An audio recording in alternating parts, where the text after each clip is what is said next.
Hello guys. आज हमारा topic of discussion है लोकपाल एंड लोकायुक्त।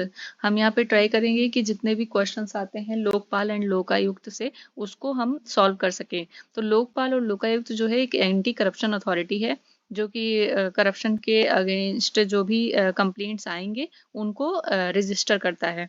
पहला जो लोकपाल और लोकपाल का कॉन्सेप्ट आया था वो स्वीडन में आया था 1809 में, 1809 में। और इंडिया में जो ये कॉन्सेप्ट प्रपोज किया गया था वो फर्स्ट प्रपोज किया गया था अशोक कुमार सेन द्वारा, जो कि पार्लियामेंट लॉ मिनिस्टर थे इंडिया के 1960s टाइम में।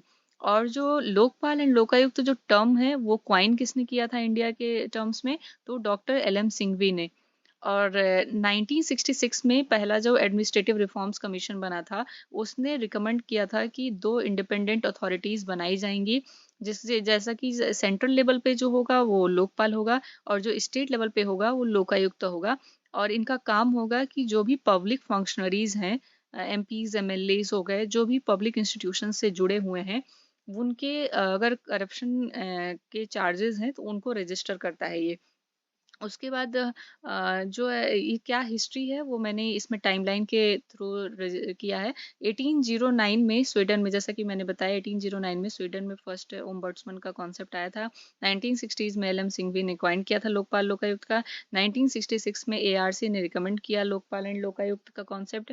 और 2005 में सेकंड एआरसी जो कि वीरप्पा मोइली के कॉन्स्टिट्यूटेड थी, वीरप्पा मोइली जो कि हेड थे उसके, उन्होंने भी रिकमेंड किया था कि ये लोकपाल और लोकायुक्त जैसा इंस्टीट्यूशन इंडिया में होना चाहिए।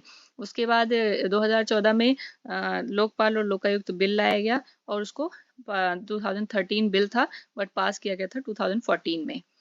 उसके बाद 1968 में जो लोकपाल बिल आया था उससे पहले लोकसभा में वो लैप्स हो गया था। मतलब इसकी हिस्ट्री रही है, ऐसा नहीं केवल 2014 में ही लाया गया, उससे पहले 1968 में भी लोकपाल बिल लाया गया था बट वो लैप्स हो गया था क्योंकि लोकसभा डिसॉल्व हो गई थी।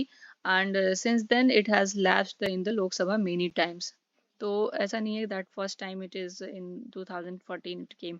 तो टिल 2011 8 अटेम्प्ट्स किए गए इस बिल को पास करने के लिए but every time it was failure. उसके बाद क्या हुआ, 2011 में ही के टाइम पे ही उसी time India against corruption movement शुरू हुआ अन्ना हजारे जी के द्वारा। और जिन्होंने प्रेशर किया United province that is UPA government, that is Congress government mainly, उनको सेंटर पे जो था कि ये लोकपाल एंड लोकायुक्त बिल 2013 पास किया जाए बोथ हाउस ऑफ पार्लियामेंट में। फिर उसके बाद इन्होंने जो ये बिल है उसका असेंट प्रेसिडेंट द्वारा किया गया 1 जनवरी 2014 को। एंड बिल जो ये याद रखिएगा कि 16 जनवरी 2014 में बिल जो है वो फोर्स में आया।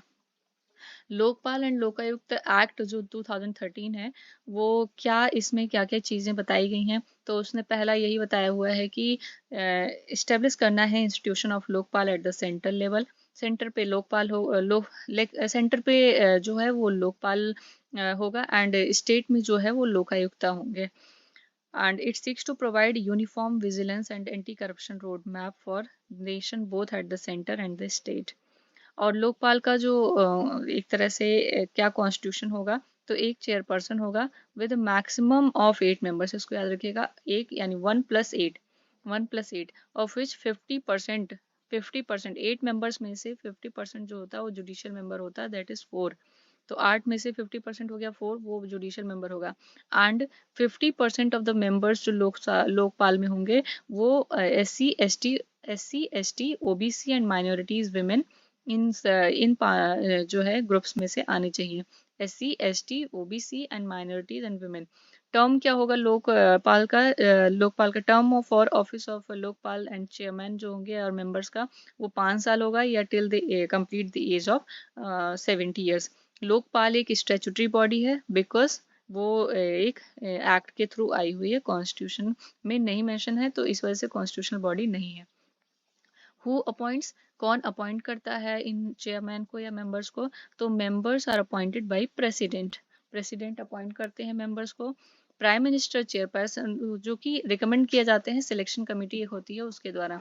उसका हेड कौन होता है सिलेक्शन कमेटी का, प्राइम मिनिस्टर होता है। उसमें मेंबर्स होते हैं speaker of Lok Sabha, leader of opposition in Lok Sabha, chief justice of India और द जज नॉमिनेटेड बाय हिम और हर, एंड वन एमिनेंट जूरिस्ट। तो ये आपके 5 जो है सिलेक्शन कमेटी के मेंबर्स होते हैं, वो रिकमेंड करते हैं नेम, और अपॉइंटमेंट जो करता है वो प्रेसिडेंट करता है। तो अब देखते हैं कि इनका लोकपाल का जुरिस्डिक्शन, यानी किस किस के अगेंस्ट ये जो कंप्लेंट्स वो फाइल कर सकते हैं। तो वो प्राइम मिनिस्टर हो गए, मिनिस्टर्स हो गए, मेंबर ऑफ पार्लियामेंट हो गए, even group A B C D officers हो गए, and officials of the central government, इन सब के अगेंस्ट जो है वो केसेस फाइल हो सकते हैं करप्शन के। क्या एक्सेप्शन क्या है, ये ध्यान रखिएगा कि एक्सेप्शन इसमें है, एक्सेप्शन जो है वो प्राइम मिनिस्टर को ही दिया गया है, that does not allow Lokpal inquiry to allegations against prime minister. अगर उन्होंने कोई इंटरनेशनल रिलेशंस के लिए, सिक्योरिटी पर्पज के लिए, या public order and atomic energy and space के लिए कुछ किया है, तो उसकी इंक्वायरी जो है लोकपाल नहीं कर सकता है। ये जो है ये एक्सेप्शन है, exception is very important, that is under prime minister. और ये जो international relation, security, public order, atomic energy and space. तो आई थिंक आप इस जो छोटे से वीडियो है, बट इसमें आप सारी जानकारी लोकपाल एंड लोकायुक्त के बारे में दी हुई है। Thank you so much.